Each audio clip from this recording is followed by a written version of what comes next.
Welcome to another episode of my podcast. This is John Anderson. If you can see my finger, that franchise guy, you can find me at thatfranchiseguy.com, LinkedIn, all of those fun places that you love to look for franchise information.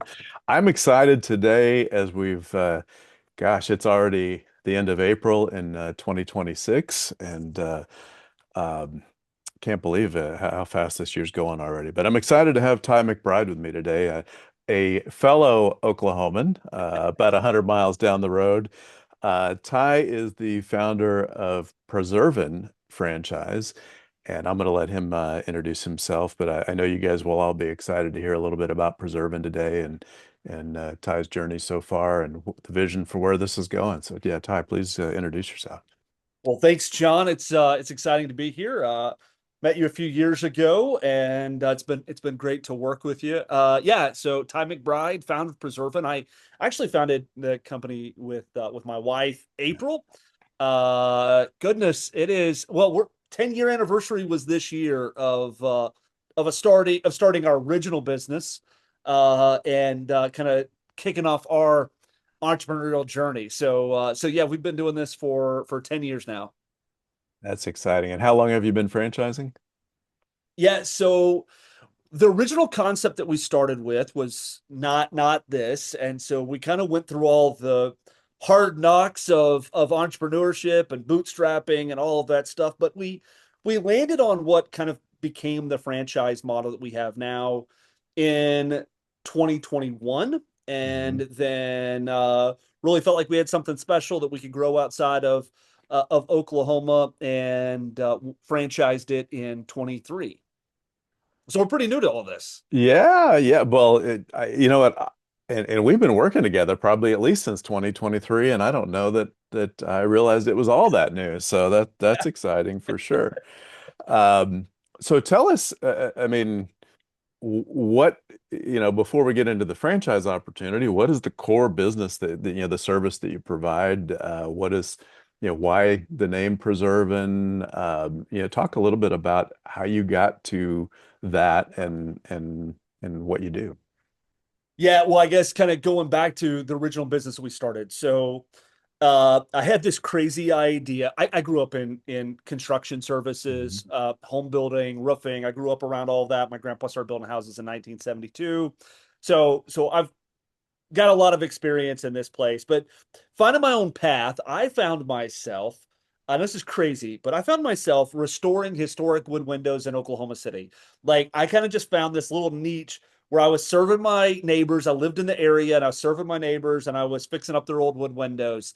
And I kind of got a group of guys to help me out with that. And April's telling her friends and helping me do the books. And we got started doing this thing. And I mean, I just love houses. I love housing construction. I love old houses. And I liked helping people fix stuff because I would see these quotes that people would get hundreds of thousands of dollars for new windows. And I would think, I could fix that. I could fix that. And not only could I fix that, I could fix that and I could actually make a little bit of money doing that. Uh, and because I didn't have any competition. So it's kind of cool when you have a business where high demand but no competition, you kind of get to set the market, which means you get to build in the margins of the lifestyle you want to have. And so that's what it provided me, kind of this opportunity. So I'm working on my garage and I'm doing this. And so ultimately what it grew into was through this process, I was introduced to epoxy repair systems, met the manufacturers, built relationships. And that's where it kind of came, after 2020 and kind of going through kind of experiences of owning a business in during COVID, sort of reimagining what I wanted a business to look like. And I loved these epoxies. And I knew they, one, could be bigger than historic preservation because all wood is decaying, not just old stuff, but like new stuff is decaying, and these epoxies can fix them. And if they were good enough for Monticello and Mount Vernon, they got to be good enough for every other house. And so I thought to myself, like, let's do this exclusively. Let's really focus in. We can build a labor force, and I think it'll be something we can grow, and we can grow beyond where we're at in Oklahoma. And that's ultimately what Preserving is, right? So it's Yeah. pretty simple. Preserve, and originally it was preserve in a van, preserving, like put the two things together real simple. We don't use vans anymore. Everybody drives around in little Maverick pickup trucks, but the mission is still there to be a mobile preservation service. Yeah, it's fascinating, and I definitely want you to talk a little bit about the historic angle because that's a niche that I think is very relevant, and I think it's also important to elaborate on. I mean, you touched on it, but hundreds of thousands of dollars in some cases, maybe smaller home, tens of thousands of dollars to replace windows. But you're able to do it at a fraction of the cost, Right. right? I mean, that's the niche is like, Mr. Homeowner or Mrs. Preservation Historical, Yeah. organization. We can fix your problem for a fraction of the cost, and I guess the historical, a lot of them legally or whatever, they can't Yeah. Kind of. change the Yeah. windows, right? Yeah, so kind of two groups of people, right? There's just everybody, right? Everybody that owns a home that has something wood on it. Mhm. A lot of people have wood doors on their house, obviously, maybe wood windows, other wood features. I mean, here's the thing: you think about like nobody really, at least I don't, and I don't think my wife wants to spend money on a new windows, right? Like you bought the house, it's got windows. I just want the windows that I've got on my house, and if I'm gonna spend money, I want to like I don't know, get a new kitchen. That's what my wife wants. I want maybe a pool in the backyard. That's what my kids want. Nobody is sitting around going, "Hey, Ty, when are we going to get those windows?" Like nobody wants that stuff. And so when you think about that sales process, and this is what I learned in my dad and grandfather's business was the sales process to get somebody to do that is miserable. And if you've ever been on the other end of like getting a window replacement, I mean, love people who do that for a job, but man, you got to be an incredible salesperson. And it's a miserable experience to like, it's almost equal to buying a used car. Uh, and so it's just like nobody wants that. Everybody, and so if you give people an opportunity to say, hey, we could fix it. Most people like you can fix it and you can fix it for a fraction of the cost, maybe 90% less than. That's usually where we're at. People are happy to do that. And going back to because we're not don't have a lot of competition, we're establishing the margins for the business that we want to operate. And so that means is that we're able to work the way we want to work and hire who we want to hire. And we're not in this commoditized business we're racing to the bottom. Expanding on that with the historic preservation element, both from a residential and a commercial element, there are hundreds of thousands, not millions, of structures throughout the country that are deemed historic, and they have rules and regulations that they have to follow to maintain that. And then sometimes to receive government funding for restoration, which is a big thing. And for that, keeping what is there, character defining features is required. And that's where our service kind of comes in. I kind of tease this up. Like the way we do things has been used on Monticello, like where Thomas Jefferson lived. Right. And so we're kind of doing the same thing there. And so this service then opens that door up to all of these other structures that have pretty stringent regulations. That's really, yeah. So I'm glad we touched on that because I think that's a huge point when people are looking at franchises, in particular when they start looking at service-based things, do we need another painting company or just another restoration company or another electrician?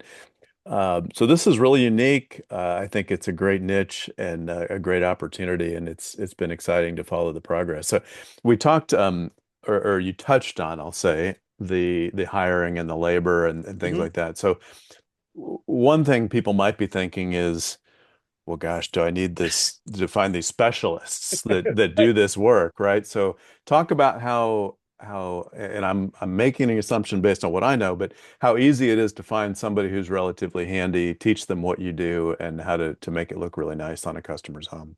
Yeah, well, the question that most people have is the same question that I had when I was kind of midway in this thing, thinking this is really hard. I got to find a better way.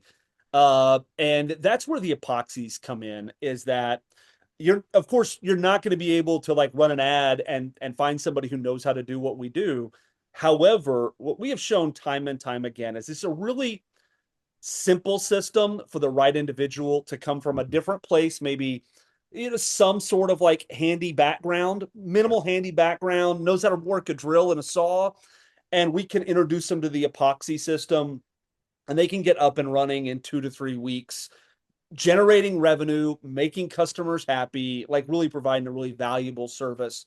So for that, it's really easy to kind of scale up. I mean, all businesses have challenges when hiring, but the training element is really not it. That's a pretty simple thing that at the corporate location I've done for the last several years is I've been able to go on huge commercial projects with one or two experienced guys, get temp labor because I want to like get a lot done really fast, teach them in a couple of days, have them closely managed, and we can do tens of thousands of dollars worth of work really, really fast under supervision with people with almost no experience.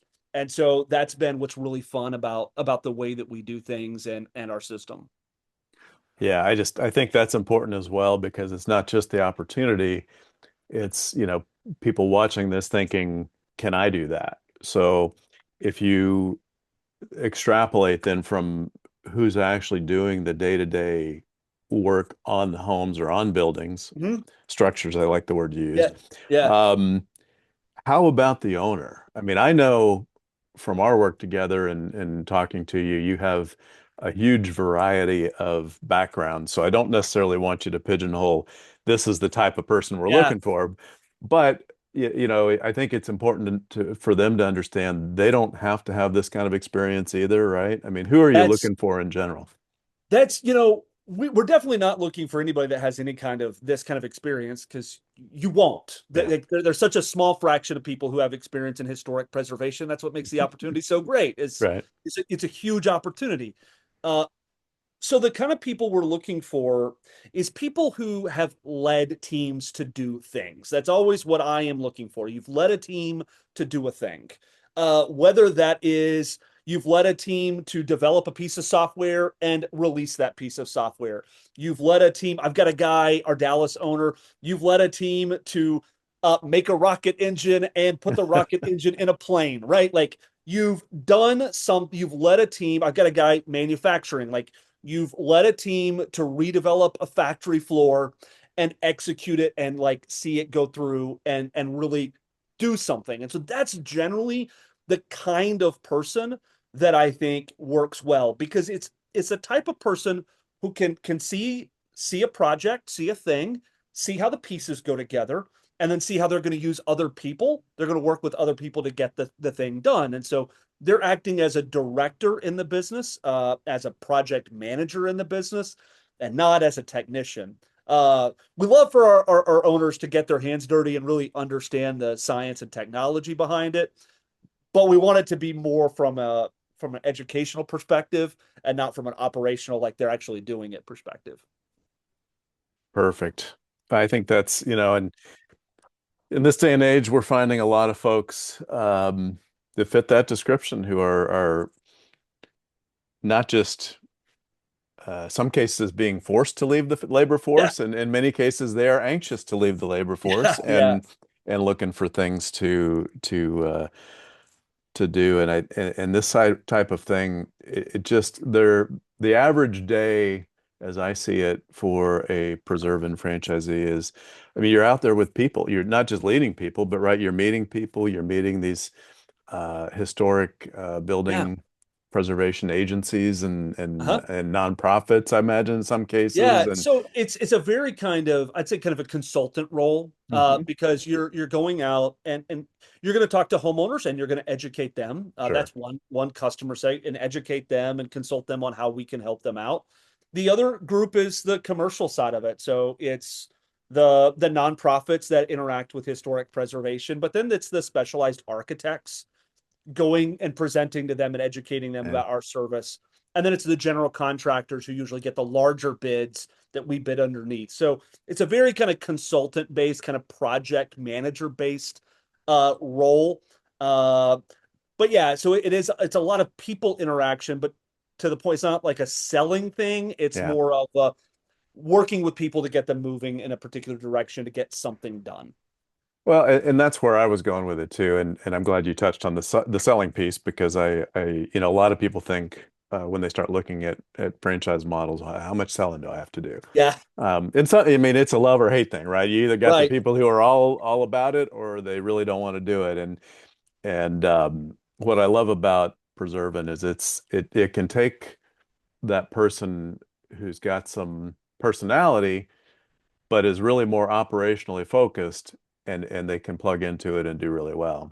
Yeah, and that's honestly that's what we prefer that. And the reason we prefer that is because we are working on like one of a kind landmark structures. I mean, I'll kind of speak Oklahoma here, but we've worked on Will Rogers' birthplace, right? And that's a big deal here, right? Yeah. And so when you think about kind of the responsibility of that, I don't want people selling that. I want people serving that. And that's the kind of individual that we're looking for. Somebody who really understands, is willing to dive in and make sure that the projects get executed the right way, Yeah. not that somebody sold something. And so I think it just kind of it kind of hinges on that responsibility that we want our owners to own. Yeah, no, absolutely. I think that's uh well, I'm going to say well said, but of course it's well said. You're the guy. Um so what does it take as people go through, yeah, so somebody watches this and they're like, I want to learn more. Obviously, we'll finish up with next steps and how they can get to you through me and vice versa. But um what does it take to really get started as they go through the process? They meet you, they meet the team, they talk to some of your franchisees, they decide they want to do it. What do they need, financially, time-wise? How long, what does it take to get started? Yeah. Talk a little bit about what that looks like. Yeah. So first part, like from a financial aspect, right? It's going to cost 117 to 185. I educate people. You always want to plan to have more than less. Yeah. Nobody ever gets into business and says, "Wow, gosh, I have way too much money getting started." That's never a scenario. Right. So, but 117 to 185, depending on your market and goals. Uh, then as far as like what does it take to get started? Here's the really great thing about our business. And when you talk to our other franchisees, you'll hear this is that there is an unmet demand. And that's fun. That's fun that there's an unmet demand and a like a wild, like huge unmet demand. And so that makes it really exciting when you go to market, you open up, you put your shingle out or wrap your truck and drive it through the neighborhood Right. and you show up at the Historic Preservation Society and you hand a business card and they go, "Oh my goodness, it's so awesome to have somebody like you doing this that believes what we believe. Let me tell you all the other people you need to know." And it's like this really cool experience of being welcomed into the community. And what we see is that in about 90 days, John, about 90 days from like when we begin onboarding to when people like really start to gain traction and do jobs and collect payments. I mean, that's about 90 days. And that's a pretty quick startup that you can really just get out there and get to work and start serving your area. Yeah, that's exciting. So, this is a separate video, but there is funding available. You don't need that, what'd you say, 119 to 117, 185. Yeah. 117 to 185 burning a hole in your pocket. But Yeah. we can talk about that if you're interested. Reach out to me and we can discuss what that looks like. But Yeah, so this is really exciting. What this is a question that I think our industry has failed a lot of people around, and you may know where I'm going with it. But people watch this want to know, do I have to quit my job? Can I build this and keep my job at the same time? The industry likes to put this stuff out about passive or semi-passive or semi-absentee. 90% of the time, depending on the individual, is probably the biggest issue. I counsel people that, if you put in a half part-time effort, you probably get part-time results, right? So how does your model look when it comes to, full-time versus potentially not? Yeah, that's good. A great question. I think an important one. So, two things I like to say about this. One is that our expectation is that you go all in. Mhm.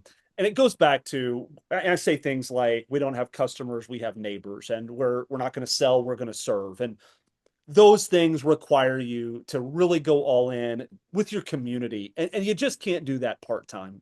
Yeah. I don't know how you do that. Like, And I don't ask anybody to do anything that I haven't done myself. My wife and I sold our brand new house and moved to an old house because this is what we were going to do. I'm not saying you have to sell your house and move to an old house, but you have to burn some bridges to make anything work. And I Yeah, think that's this or anything else you're thinking about doing. agreed. The other thing that I will say that I say to people who might be a little bit nervous, and there's information that when you're working with John and myself that you'll get access to that'll kind of help lay this out, is that because the demand is so strong in that first year, there is a very, very clear pathway to you as the owner being able to keep a little bit of that money to Hmm. make ends meet.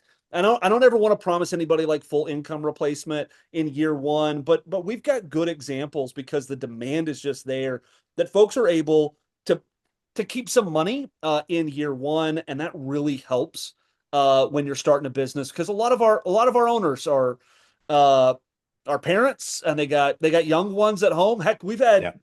last year, I think Preservan's had 3 franchise babies out there, right? So we got young parents out there. And so knowing that there's a path to like actually making money relatively fast because there's just unmet demand is helpful. Yeah. Well, I think it's important just to bring that up. I do it almost every one of these interviews that I do because, while there are a couple models that may have systems built that can support it, 90% of businesses really, if you want them to work long term, Hmm. you've got to cut that cord, as you mentioned, and go full time.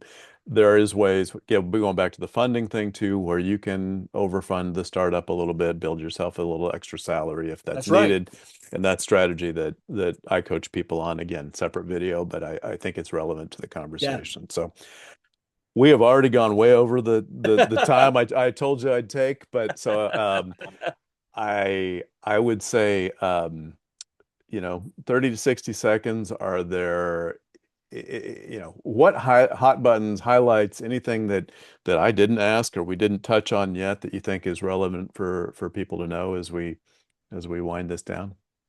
Yeah, and I guess the only thing I'll say, and just to kind of give my final pitch here, is if you love houses, if you love Mhm. helping people, this is an awesome place to be. I think ultimately, like what I get out of this, I just love serving people, I love helping people, and I like working on the cool buildings in my area, and I love Mhm. seeing what everybody else is working on. Mecklenburg Library in Charlotte, and uh, you know, Martin Luther King's birthplace in Atlanta. Like we're working on cool stuff. You want to work on cool stuff, That's and make some money and have a really great life doing it. I think we're a good fit for those individuals.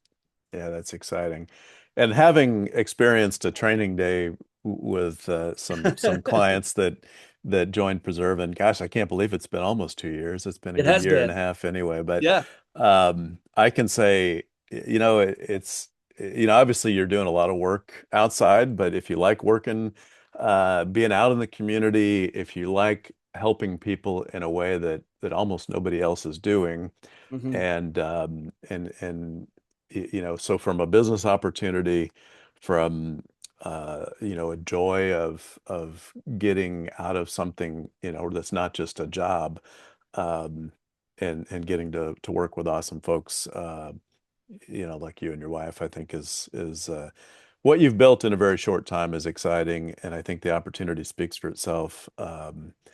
And I hope that everybody who's watching today has gotten some good information out of it, whether Preservan's right for you or not. Obviously, if you've watched any of my other videos, I represent hundreds of brands, and I like to select my, I hate to use the word favorites, but I like to select my favorites to interview and highlight on our video channel. So, Ty, I definitely appreciate the time. If you're curious about Preservan, or anything else in regards to franchising, you can reach me at thatfranchiseguy.com. You can reach me on linkedin.com/thatfranchiseguy. If you search John Anderson, you'll find about 10,000 of us. So I usually say that franchise guy is the way to find me, right? Um, but I would absolutely love to talk to you more about Preservan, and we can take a deeper dive and, of course, introduce you to Ty if that's the right fit for you. So, Ty, thanks again. Say hello to April, of course, Will and do. I appreciate you joining me today. Thanks for having me on, John.